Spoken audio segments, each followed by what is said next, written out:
Rich, what's going on, man? Man, I'm excited, man. How you doing today? Hey, man, I'm doing great, man. It's another great day with another great episode on the way, man. On the way. You see how I did that I rhyme? like that. Yeah, man. You know, I learned how to rap. Oh, you learning how to rap? Yeah. You're going to have to say something. We done put you on the spot now. Let's hear it. That hot butterscotch. Yeah. Go ahead. Hey, first comment, tell him to shut it up. You know what I'm saying? Nah, look, man, I got my 404 hat on, man, from 404 Day, man, and it's official, man. New era. That had as much soul as Bob Rathbun right there. I'll tell you what, I'm going to feel the heat when I put my meat out on the street. And you can't beat that beat in that light sticker. Hey, man, he's got more rhymes than you, Hey, Rich. man, he got me, man. Hey, look, man, I know y'all hear the voice, y'all see the face, man.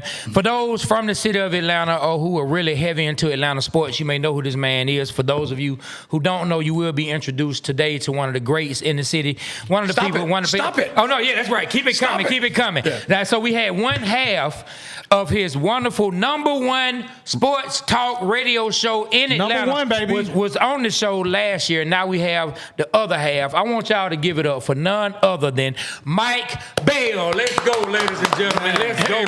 Hey, man. So you had Dukes in, and now you got the creamy white filling at Dukes and Bell. say Dukes filled up the Oreo part. Now That's the right. white filling comes That's in. my boy, man. He ain't heavy. He my brother. Man, hey, look, tell me this. How did you get linked up with Dukes? Did you guys know each other before the show? Carl and I, we told the story a million times, but I'll tell you guys 1,000,001. Do it. We, in radio, you go to like Final Fours and Super Bowls and big boxing matches. It's kind of like a radio convention, and you'll see other dudes and you meet people in the business. And Carl and I, we kind of first really became friends in 2021 or 2022. It was at Super Bowl when the Patriots with Brady won their first one with the Rams.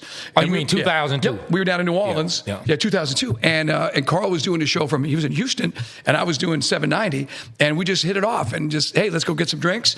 And so we actually knew each other for almost like 15, 20 years before we finally got together. Wow. So, yeah, he's a great dude, and we've kept telling my agent, I said, Carl, man, if we ever get me and Carl together, we'll be #1. And our old agent, rest his soul, said, just because you guys laugh at the same jokes, who knows if the show will be any good? Yeah. If you ever met our agent, you'd say it sounds just like him. Well, what's his name? Norm Schrott. Yeah, Okay. Yeah, he reps a bunch of guys in town, Ryan Cameron, and a bunch of dudes from back in the day all over the country. But anywho, we finally get together, and we just knew it was going to be a blast. And it's just so, I hope it comes off on the radio.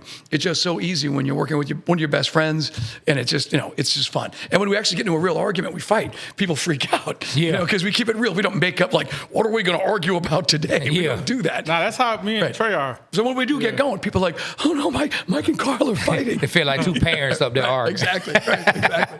Man, I always wonder how the two of you linked up, because to be honest, the chemistry was it felt instant. I know before Carl was on with I want to say Cordell Stewart for some time, and then of course you over at the other station. Yep. And then once you kind of took that time off, and once you came over to 92.9, it felt like it was instant. Yeah, because Carl, he started the station. He was one of the founding, fathers of 92.9. So he was the bedrock in Afternoon Drive. And then it was like, man, my boy, I've always wanted to work with, and now we're opposite each other. And 790 was kind of going down the drain at the end.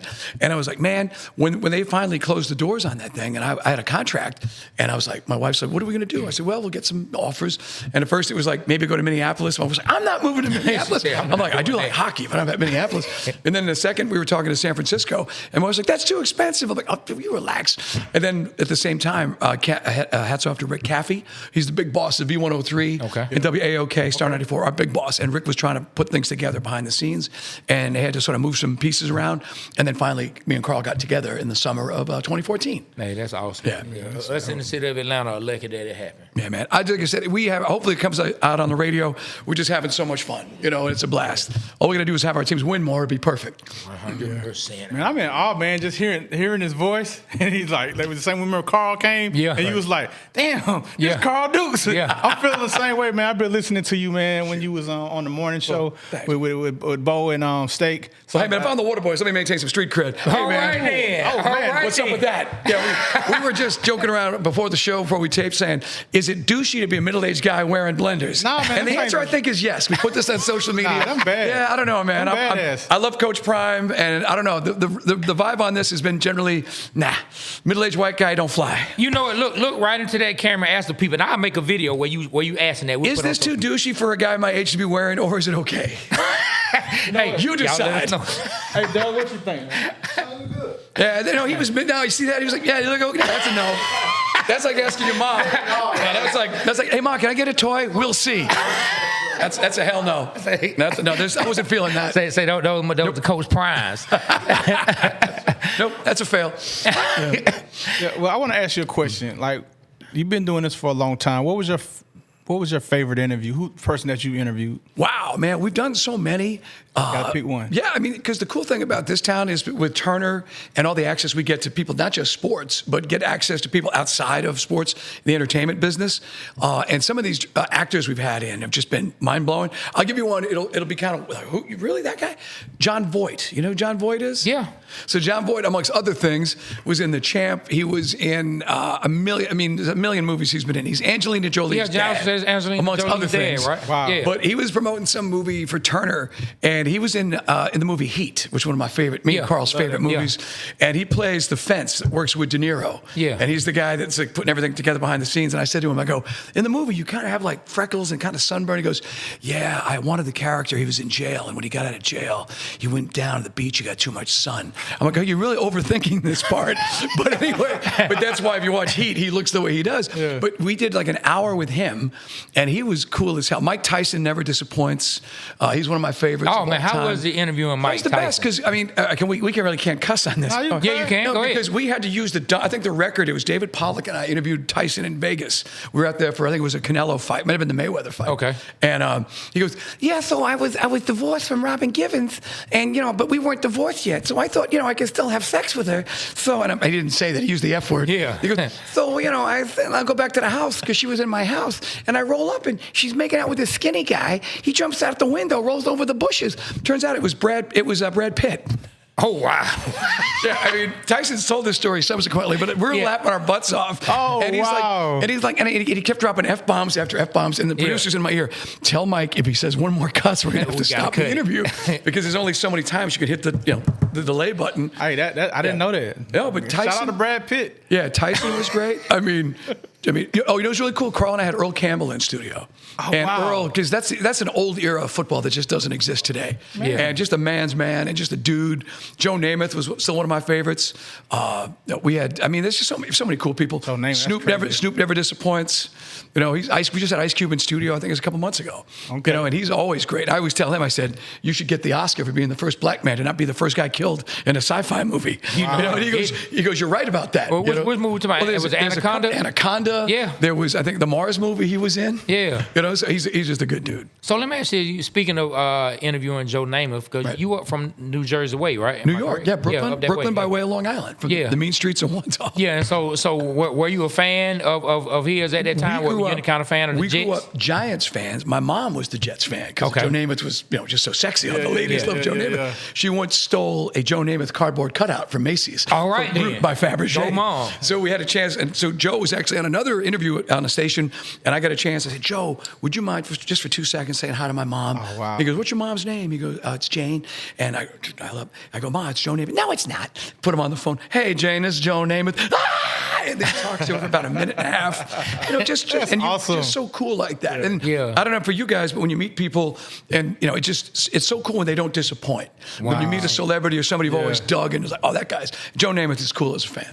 Yeah. I'm gonna tell you, my favorite running back, my idol was William Andrews. Oh, and right. I met him, man. It was the worst. He Really? chumped me off. Bad I was mood? with my Is he in daughter, bad man. mood? He was just didn't even. Hey, man, I was with my daughter. Had on. Hey, that's William Andrews. Hey, buddy, how you doing? Like, damn.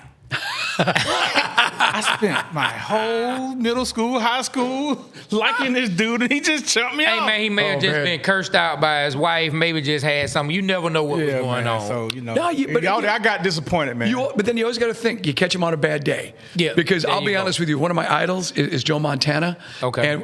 And my dad went to Notre Dame and he loved Joe Montana. I broke my dad's heart by going to Florida State, and then lasting a semester. But we had Joe Montana on, and he's just kind of like, hey, what's going on? Yeah. It's almost like, wow. I'm like, wow. No wonder we only lasted like 6 weeks on NBC. You guys are too young to remember. But yeah, Joe's not exactly the greatest conversationalist. You really got to warm him up. Yeah, that's crazy. So, Florida State, who was playing on football? It was Coach Prime. Yeah, it was Coach Prime. I was there in Prime was '86. there? Dion, man. Awesome.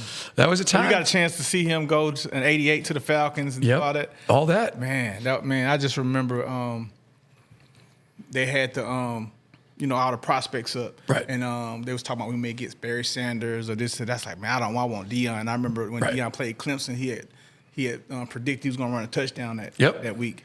And when I saw that, I was like, that's what Atlanta needs. We need a guy like that. And when we got him, that was the first pick that I wanted us to get, and we got. I think it was number 4 or 5. I can't remember what he was. Crow and I just had Jerry Glanville on last week. Okay. 404 day.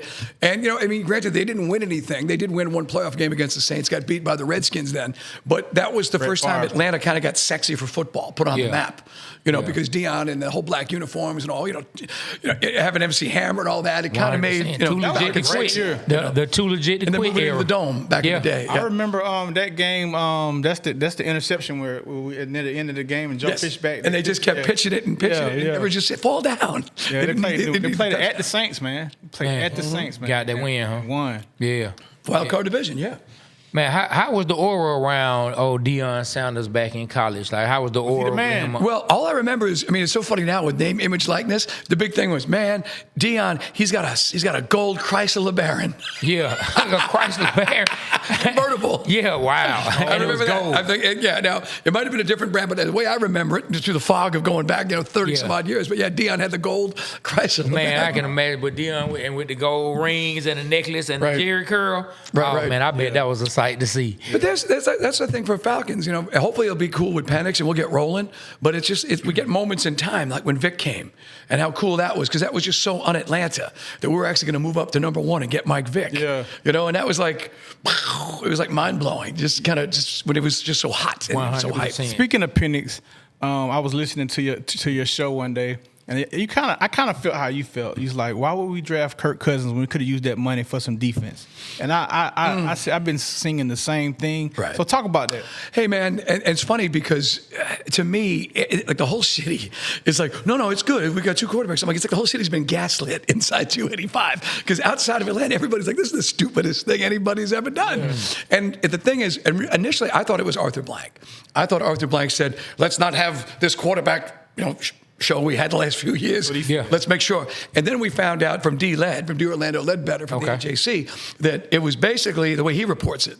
So take it from D-Led, is that, the coach Ra wanted Cousins because he knew him from his time in Washington back in the day with the Shanahans. Okay. And then Fontenot literally fell in love with Penix. And I'm like, well, then you got to talk Ra off the ledge and spend that money on, all right, if you couldn't get, some of the elite pass rushers, go get Grenard, go get some edge. Let's get some money in here for the defense. That's how I feel. And just, if you trust Penix, then go get him. Because where we were, the Giants weren't going to get him. The only team that might have been interested in Penix was the Raiders. So you only would have to maybe move up a few spots. So just whatever you want, go get Penix, make him your man. You might have played the game, hey, we like Bo Nix or whatever.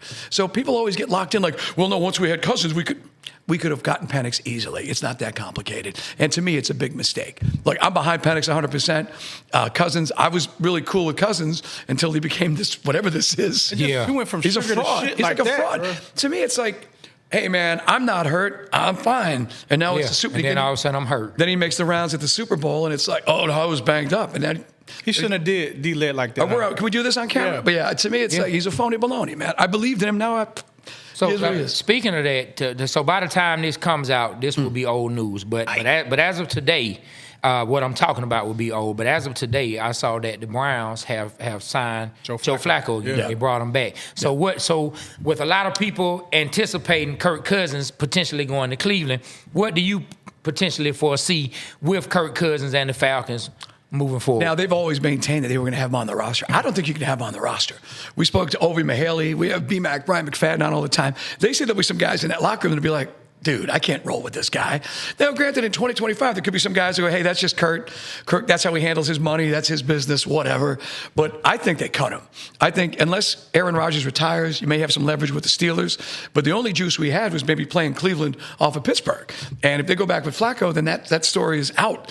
So Carl's maintained we would have him through the summer and hope that maybe somebody comes to us pre-camp, and then maybe we can dump him, and we'll have to eat like, almost all of that 25 mil, and maybe we can buy a pick for 2026. That's the best case scenario. I still think they'll cut him. I think that's a weird vibe because you don't want Penix having somebody over his shoulder. You want to make this the Penix show, and they go sign some other free agent and get rid of Kirk Cousins. Because right as we said, that's a pipe dream now. We got no leverage. So one thing I want to ask you: how long you been in Atlanta? Got here in '98, man. Steak Shapiro hired me in the summer of '98. Okay, so are you all right? You was a Giants fan, correct? Yep, we grew up everywhere I've lived. My thing is, and Arthur Blank has always appreciated this for me and Carl. We don't sit in the press box. We're not one of those like lamos who just eat the free hot dogs. You get seats. I'm a fan. So I put my money where my mouth is. I'm 342 at the Dome. My father, we had season tickets going back to the 50s. When I lived in South Florida, I had Dolphins tickets. I had season tickets for the Dolphins. So I want to be at the game and be a fan. So 98. Falcons, Giants. No, I'm Big Blue. You know, I like that. If Big Blue is in the Super Bowl, yeah. But if it's Giants, Falcons, that ship has sailed. I'm so far removed from that. Not to mention, I got 4 championships in my lifetime. I'm not greedy. You know, if you told me when I was a kid when the Giants were shit, that my dad's like. I remember when I was a kid growing up, I was a Mets fan, and the Yankees were amazing. Reggie Jackson. Yeah. I'm like, Dad, we're at Shea Stadium, nobody there. It's like 2,000 people. I'm like, why are we Mets fans? The Mets suck. and my dad's always like got a Marlboro gun. He's like, anybody can be a Yankee fan. Being a Mets fan builds character. He goes, Yankee fans are rich assholes. The Mets, that's the working man's team. That's the blacks, the Spanish, the Jews. That's New York. Yeah. And it was so funny. And so I've always maintained that lovable loser mentality. So that's why I stick with the Falcons. Because my dad said you got to put in that sort of instead of sweat equity, heartbreak equity. So you stay with the team and you don't give up on them. Yeah. So I'm all in for Falcons. All right, that's what's up, man. I like to hear that, man. Yeah. I like the fact that you say you have a championship. Right. 2016, for 3 quarters, I knew what it felt like to be a Super Bowl winner. I was at the game when we lost. The first person I talked to him, I talked to Trey. He didn't really talk. He just cursed. Right. I had to get vocal cord surgery. I lost my voice in that Super Bowl. Mike, wow. I really did. Were you there? No, we came home. We did the broadcast. Carl and I came home. Mike, when I tell you, like, it was like a family member died. I went to bed. It really affected me. Still does. Well, you're 5 minutes away from changing the whole entire legacy of the city because the Braves have had championships, and they did. The 21 was amazing.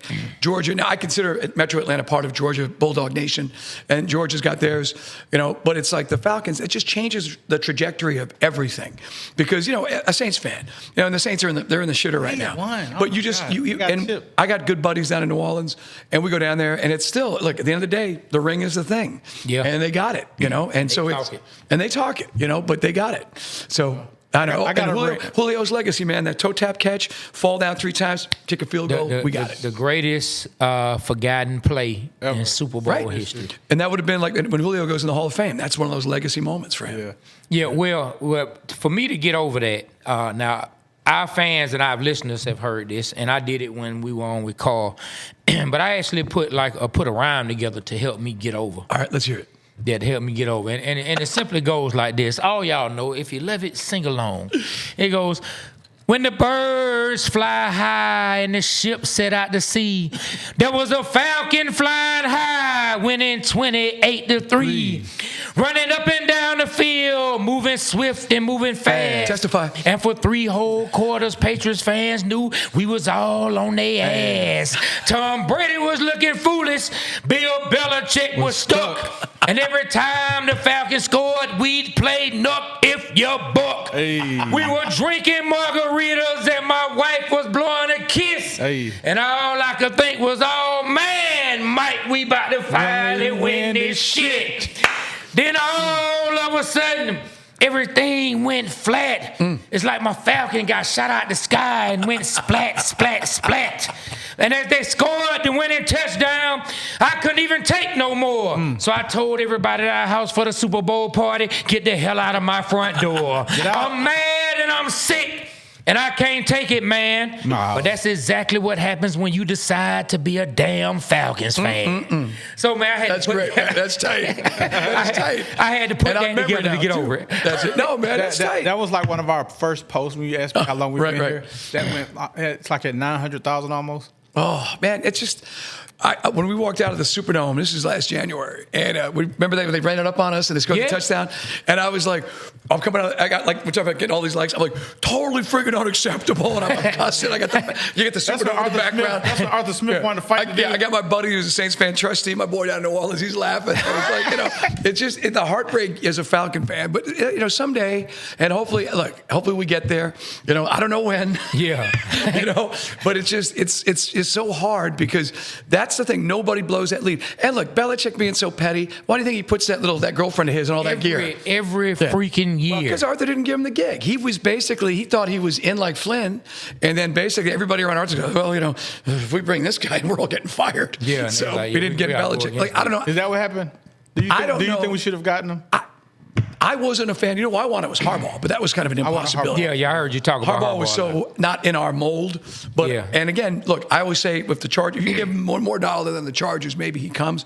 But yeah, I just felt Belichick. One thing Belichick would not have done, we can definitely, I think, all agree, he would not have signed Cousins and then drafted Penix. No, it would have been one or the other. Yeah, and we get on with our lives. But So tell me this: we've been seeing. At the Arthur Blank with the golf team, we saw Michael Vick there, and next to him, we saw Penix hanging out with Kyle Pitts. So what do you expect out of that relationship and that potential duo from Penix and Kyle Pitts? Can Pitts... This is one of those things, whenever we go on the radio with this, it drives people crazy because you get like Pitts fans, and there's a lot of fans that they lock on the athletes. So and I'm like, look, I root for the logo on the helmet. I'm done with the single dudes at this point. Pitts was so good for out of the box with Ryan, and then couldn't stay healthy. And then it's just crazy because he has never lived up to that pick. He's got to maximize it. This is like, whether one way or the other, this is a contract year for him. Yes. Even if we don't re-sign him, or we could franchise tag him, that'd be a great problem to have if he goes for 1,000. But I always thought he's going to be the red zone weapon. 8 to 10 touchdowns. He's like 16th statistically. There's like 15 guys better than him at the tight end position. So hopefully him and Penix can create that mojo because that throw against the Commanders, that's what we need from him when he zips it in there. But again, remember the Giants game? Whoop, he does like the volleyball thing. Penix's first potato. That's Penix's first career pick in the NFL. It's on Pitts in the end zone. I don't know. Carl always says, does he love this game? Has he got a passion for it? I hope he does. He's not it's not personal, it's business. He's a good dude. He's a family guy. But man, he's got to put it up there. He's got to make this thing happen. Do it. And the story now goes from what we've heard that this was an Arthur Smith pick. And if you're Fontenot, just say, no, I can't take a tight end 4th overall. We got so many things we needed back in 2021. So I'm not a fan. He's got to prove it to me this year. And hearing this, it seems like Fontenot, and I could be wrong, but it's not seeming like Fontenot is able to really, or just hasn't really taken the reins and says, look, I'm going to be fired if this doesn't produce. Yes. So the meal is going to be cooked my way, or it's not going to be any meal at all. Get me out the kitchen if I can't cook the meal. My thing is, and I say this all the time on the radio, it's like sometimes these things go down. You're like, well, where'd this decision come from? Like, for instance, Deshaun Watson. Remember in 21 we made the play for Deshaun Watson? We had to get rid of Mike Ryan. St. Patrick's Day weekend. Where'd that come from? Arthur Blank, I think. I think Arthur's like, I can have the baby without the labor pains. We can go from Matt Ryan to a former ball boy from Gainesville. Because that's our boy Deshaun. He loved, and we all love Deshaun. Deshaun. And obviously his life's gone sideways. It is what it is. But where'd it come from? Because we didn't have the money, and then you basically got to get rid of Matt Ryan for nothing. It's a 3rd-round pick. So, but when you ask everybody in the organization, it's like, nobody, whose idea was it? So, I want to believe in Fontenot, but there's so many decisions that I'm just left. He's on a hot seat. What are you doing? Where's this coming from, man? And I think this will be the season that it's 100% put up or shut up. Make a break. And if he didn't take the reins, or if he couldn't take the reins, it's terrible because you're in a position, like I said, get me out the kitchen if I can't cook the meal the way I want to cook it. And look, I like Coach Ra. The players love Coach Ra. They buy into his stuff. He's just got to be better at the game day stuff, clock management, and just being consistent with his going for it on 4th down. It's funny because we went round and round with him about Cousins. I go, you going to bench him? You going to bench him? And he always said, I can't bench him in a 1-possession game against the Chargers. And that's kind of like where the season went south. And so, I don't know. Hopefully Ra learned from some of those lessons, and hopefully Fontenot too, man, because I want to ask you said it's make or break. Yeah, I want to ask you about a player on the Falcons, and then we'll move on to the Hawks or something. Mike Trice, man, What's up? Braylon Trice? No, Braylon Trice. Trice. Yeah, my set. So we love this guy because the fans couldn't see him at camp this year because camp was closed because they've added. You'll be back this year up in Flowery Branch, but I loved his game, and he's a leader. He was a defensive captain for the Huskies. Yeah, Penix was offense, he was defense, and he looked great at camp. And I think he could be that guy. We always ask Orlando Ledbetter comes on. I'm like, what do you think? He's like, no, he's just a dude. He ain't that guy. But I think he can be a guy in the rotation. Hopefully. I'm hoping so too. Because they're banking on all the guys we haven't seen yet. They're banking on him. They're banking on Ruka. So these guys better show. And Troy Anderson. You know, that guy going to stay healthy. Yeah. He's too cute with the picks, man. Too cute. Yeah. And you know what? That's one of the things that I will say that I would like to see Terry Fontenot get better at. Sometimes you just have to just make the play that's in front of you. Right. Go ahead and make the pick that's in front of you. You know what he could have had? What? A guy named Nick Benito. Now, nobody knows anybody on that Broncos defense. Guy got 30 sacks already. Wow. No, we got a dude who's played 9 games last year. What number is he for the Broncos? I remember he gave us some hell last year. But that's the guy that and he went a few picks after. We had to go with the kid from Montana. I mean, like, what the? Too cute. Yeah, like, too cute. Yeah, sometimes that smartest man in the room syndrome. Right. You know, it happens to all of us sometimes, but when you a GM for a professional team, you cannot have that happen again and again. Okay, so now, the Marshall kid, right? Who would you rather have us pick with this pick this year? I'm going to tell you who I think after you. Well, I mean, you want Mykel Williams? Yeah, I want a Georgia Bulldog. And now, Georgia players never give you the stats that really translate, but they always come to the NFL and they kick ass. So could Mykel Williams be that guy that, because, you know, on this offense, and this defense, they're going to have him drop back, which drives you crazy. But, you know, but can he be that guy? Or is it Mike Green, you know, from Marshall by way of UVA? I think it's Troy. What about Pierce from Tennessee? You know, then, of course, you know, we may go offensive tackle because we got to protect Penix Jr. You definitely. I'm not a fan of McGarry going backwards. Oh, he loves McGarry. He loves him.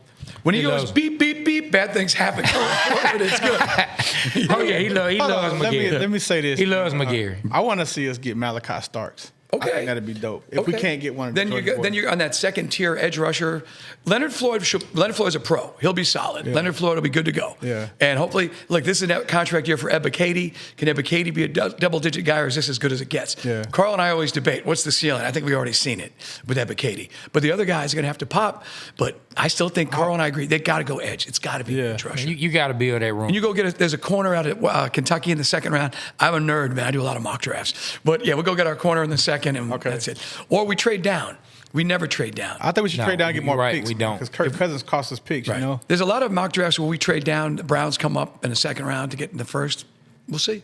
But we never do it. I'd like that idea. Get more picks. I don't think Terry's going to do it. All right, so the address is Caleb. We call him, in the beginning of the year, when Watt just thrashed him, we called him Caleb Coleslaw McGarry.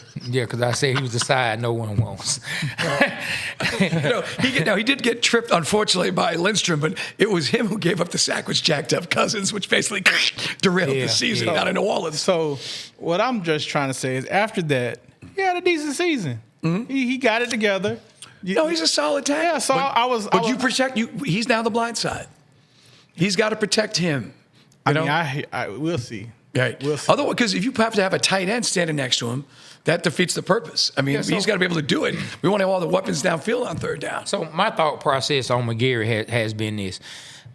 I don't feel like we can take one part of a season and say that is him now. I think you have to take his whole body of work. Right. He's a good run blocker. Yeah, he is. Very good run. But his body of work has shown that he struggles in pass blocking. And now you want to make him be the number one protector for your quarterback, a quarterback who has suffered 2 knee injuries. Yeah, this the guy that you want to put your faith in. And I don't know. I just think it's pie in the sky. Could he prove me wrong? Of course. You know what I mean? My wife could come home tomorrow and I'd be a billionaire. So anything could possibly happen. You know what I'm saying? But the likeliness of it happening in that short time, I just don't see it. I don't see McGarry changing that quick. But remember, guys, the combine, we're all going to talk to defensive players. That was just for the fans. Yeah, that was window dressing. You're going to talk to everybody. So even if we're just talking to tackles, because there's supposed to be a bunch of tackles going where we pick, so maybe that's just bait to get somebody to come up and grab a tackle. Okay. And that's fine. Or maybe we grab a tackle. It won't be popular, but then those guys you drafted the last 3 years better be good. Yeah. Play the game the correct way. All right. Well, I want to take it over here, man. I got a bone to pick with you.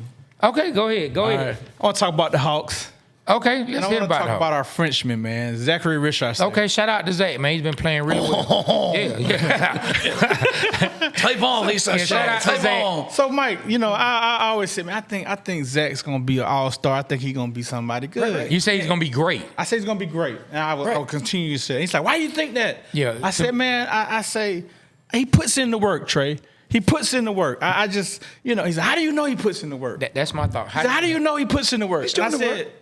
because I see stuff on Instagram. I see this and that. I see him shooting with Trey. I see him going places, and I can just tell by his energy. He just seems like he's a gym rat. What's your beef with the French dude? I don't have a beef with him. My beef is with him saying that he can see the guy's work. All you see is the Instagram. Hold up. You just said your piece. I didn't get a chance. All you see, or all he sees, is somebody on Instagram with Trey.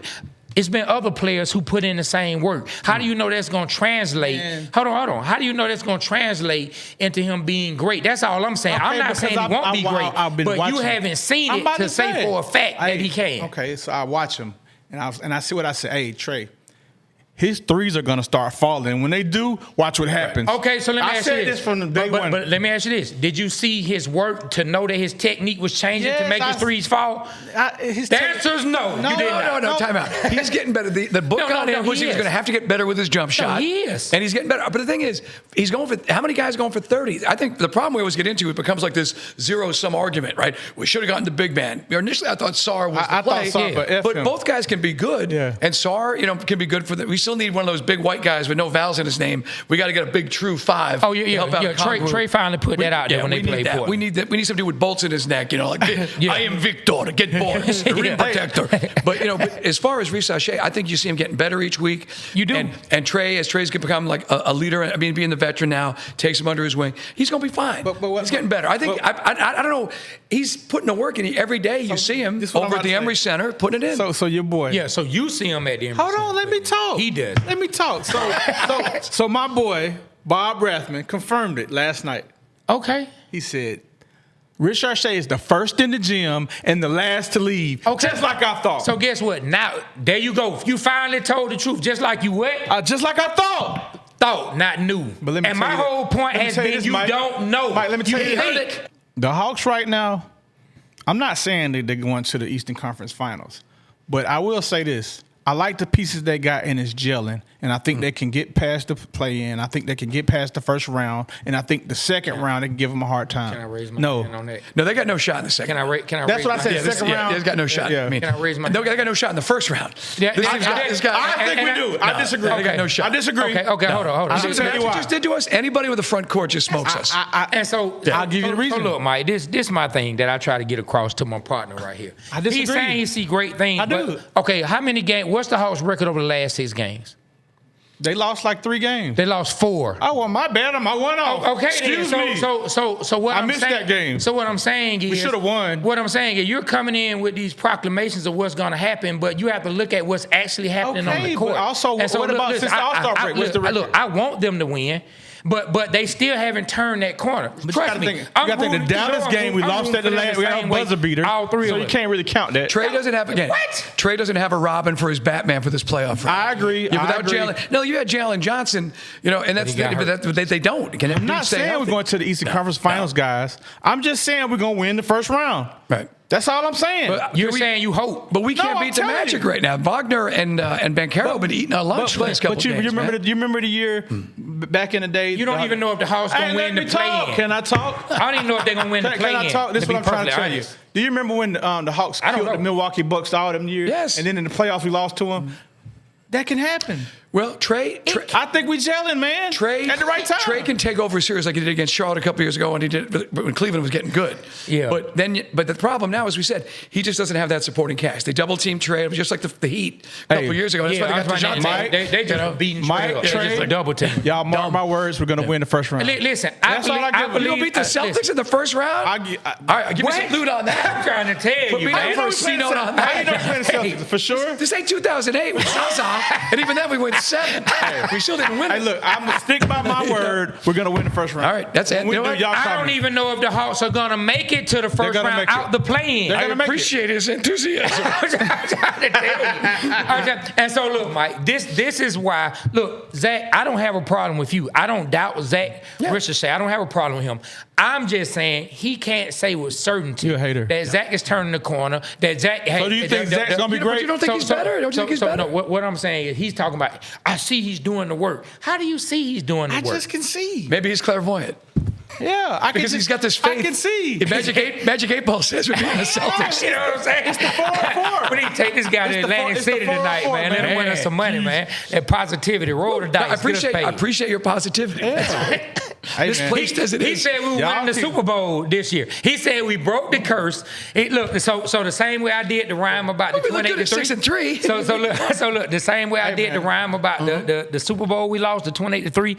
He had me put one together about us breaking the Atlanta curse, and he said on this show, I'm gonna tell you week in and week out, and said the curse was broken to every guest and anyone that would listen. Okay, let me and talk. at the end of the season, how do you feel now? Okay, I feel like we were the 2015 Falcons, and now we're going to be the 2016. We're going to make it and win it. That's what I feel. We broke. We just was a year late. A year too early. Okay.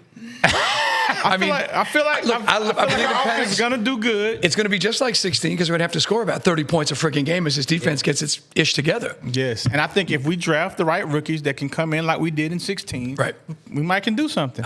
So look, let me ask you this question though. Why Watch out, we're cutting into stakes time here. Stakes coming up next. let me ask you this because I don't know if you know you may have seen one of our clips or not. We did an episode about athletes who have catfished their organizations, and I named Peerless Price as one of the people who catfished the Atlanta Falcons. Peerless Price came on our post. He had some choice words. He told me I was a clown. He got upset about it, which I'm not upset about that. He's entitled. So what I want to ask you is, can you tell us some situations or instances where you've had to have the tough discussion with the athlete who may have taken exception to something you said? Well, it was 2 years ago, and the Hawks were struggling. We were talking about the leadership thing and Trey taking over the team, and he had a nice win. I always CC Trey when I'm going to talk about an athlete if he's got a social media account. And I was like, hey man, great effort, more like that. Trey comes back, I don't work for you, ho. So that was like, oh, okay. Trey just called me a ho on social media, and then it had T-shirts, and I was like, well, I'm going to get some of that action, But no, and we still haven't gotten Trey in studio. I'd love to hash it out, because I just thought, like everybody else in the league, there's a maturity thing, and eventually the light clicks on. I think Trey's in full mode now. He's a leader on that team. He takes ownership of stuff, and at that time, I think that was still a work in progress. Hey, that's hilarious. That's about it. I mean, I used to dog Matt Ryan. I wrote this big blog in 15, and I said, Falcon, at the time there was a possibility Deshaun Watson was going to come out, but he stayed another year at Clemson. I said, we got to just get rid of Matt Ryan. He's never going to win the big one, and let's go get Deshaun Watson, do what we got to do, move heaven and earth. And then Matt goes on and becomes MVP, and we nearly win the Super Bowl. Yeah. So we were in the playoffs, and that was right before we were leaving for Houston. And I went to Matt. Not that Matt gave a crap, but he's a good dude. But I said, hey Matt, I just want to say I'm so sorry. I totally had it wrong, and totally dissed you. And obviously you put in you have a great season, and so you apologize. I said the same thing to Shanahan at the Super Bowl because I was killing Shanahan in 15. We just signed Kyle Shanahan, and that was right when he lost his briefcase and had the game plan. Yeah, everybody was freaking out. Me and Carl. So yeah, you own it. Look, I think if you can get to some of these guys, I used to say to Carl, these guys don't give a crap. And Carl has always said on Dukes and Bell, no man, these guys hear everything. Yeah, and they do. So yeah, I mean, like with Grady, I always felt Grady was miscast in a 4-3 into a 3-4. I never thought Grady fit in this defense. Yeah, you better have a big dude next to him, and Grady could really eat in. I think Grady. Last time I saw Grady, he was like, I'm like, okay, Grady's not going to say hi to me now, but we love Grady. He's the heart and soul of the team. Yeah, but you can't sugarcoat it. You got to tell it like it is. Yeah. So for Trey Young, what we got to do? Got to get him a star. Who do you think we're going to get? That's the problem because all these guys, we don't need to go get some $55 million buster like Paul George was for the Sixers this year. I think it's not going to be names. I think it's not going to be sexy. I don't like the Hawks front office. I thought DeJounte was a disaster, but Dyson Daniels was great. Getting Karis LeVert in here was a nice piece. We got a good bench, but let's not let it go. Now we got a good bench. Let's keep build on it. We never built on the 2021 conference championship team. No. If Trey doesn't get tangled with the ref, we probably could have beat those Bucks. Who knows? I know we could have beat the Suns that year. So let's see Tony Wrestler, and this is the catch-22. It's like the chicken and the egg. Yeah. We never get into those aprons, and no one understands the salary cap. It's confusing as hell. Yeah. But we have got to spend some money. We got to maximize this, and it may be worker bees. Maybe you get a big center, because I think Okongwu is solid, but he needs help down low. Definitely. He's getting better and better. But you need to get another wing. I think we're okay at the backup point, but we've just got to be able to load some pieces in here, and maybe it's going to be just worker bees. Maybe it's not going to be sexy. But man, Jalen Johnson is the Scottie Pippen to his Jordan. But he's got to stay on the floor, man. The health. And Wrestler at some point's got to spend some loot, because fans don't want to hear about it. Nah, not anymore. We got to spend some loot. This isn't about developing, Atlanta Centennial Yards. This ain't about real estate like the Braves. This is about winning. Yeah, let's put some money in. It's about putting the winner when on we the court. traded John Collins, we got a trade exception, and they kept talking about. They never used it. So we wasted it. I think because it comes and goes. You had a year to use it. So we just traded John Collins for nothing. Basically nothing. Just like when we let Al Horford go. Remember that? Al walked for nothing. Yeah. So you got to be aggressive. Front office has always been a problem. There's a period of time for the exemption to use it towards your cap. And John Collins should have traded they should have traded John Collins 3 years before. Bring DeAndre Ayton in. Maybe he won't be such a wuss over here. I don't know. Just do something. Change it up, because John Collins' ceiling was here. Yeah. What do you think? I like the By the way, John Collins screwed me out of freaking 5 large, man. You know that story? No, please share. We got to get out of here. Okay. I bet the Hawks over under the year he got the suspension. Oh, yeah, that's right. And then he got I needed suspension. 35.5 wins. I placed $5,000 at Caesars, and I've told the story on the radio a million times. And the girl goes, "Ooh, I like this bet," because everyone who works in the casino is a degenerate gambler. And so they got to take it from but it's a large number. They got to get the pit boss, or the boss comes in. He goes, 5 large on the Hawks on a prop bet. He goes, "Oh, I like that." I said to my wife, I go, "See? Because I won like some big loot playing craps. I'm going to put it on the Hawks." So we're going to redo the bathroom. And then John Collins gets suspended 25 games because he wants to have shoulders like Dwight Howard. Man. Come on, John. Never, ever bet the over-under on the Hawks win total. Take it from Uncle Mike. If you learn nothing from this podcast, never bet on the Hawks. And come on, John Collins. and the mic drop. And the mic drop. Man, good times, man. Look. I did one last question. Yeah. Give us a favorite sports play and a favorite Atlanta sports play, Atlanta sports moment. Break it down for it. Describe it. Something that just really just lit the fire that you just loved and will always stick with your memory. There's so many. I mean, actually, if the Falcons is not a lot, But in the case of, for me, of all the Atlanta sports memories I've had, sitting in the end zone when Roddy White beats Richard Sherman in that playoff in the divisional round, and then basically gets right in Sherman's face, and he's talking shit, and it's the best because it was right there. Because everyone, Richard Sherman was the good guy. We know he's a good dude, but back then he's kind of the guy in the black hat. He's the bad guy talking that shit. But I love Roddy White, and to me, that's one of my favorite moments. To see that big, as we're going to the next round, and and the Georgia Dome was electric. But if I had one, probably be Vic coming back from the injury in 2003. Well, was that the game against the Panthers? He plays Carolina. Yeah, the night game. And he hadn't played, and then Mike comes out of the tunnel with no helmet and just sits there and stands there, and the crowd. I still get goosebumps, and the crowd just goes friggin' ape. And then Mike comes out and he gets the win. He basically levitates for 5 yards, diving for the end zone. I remember that. And we beat the Panthers. Yeah, I remember that one. And there's one that's not sports related. That would be when Bone Crusher did the halftime show and he took his shirt sang off. the unedited, not family friendly version of "I Ain't Never Scared."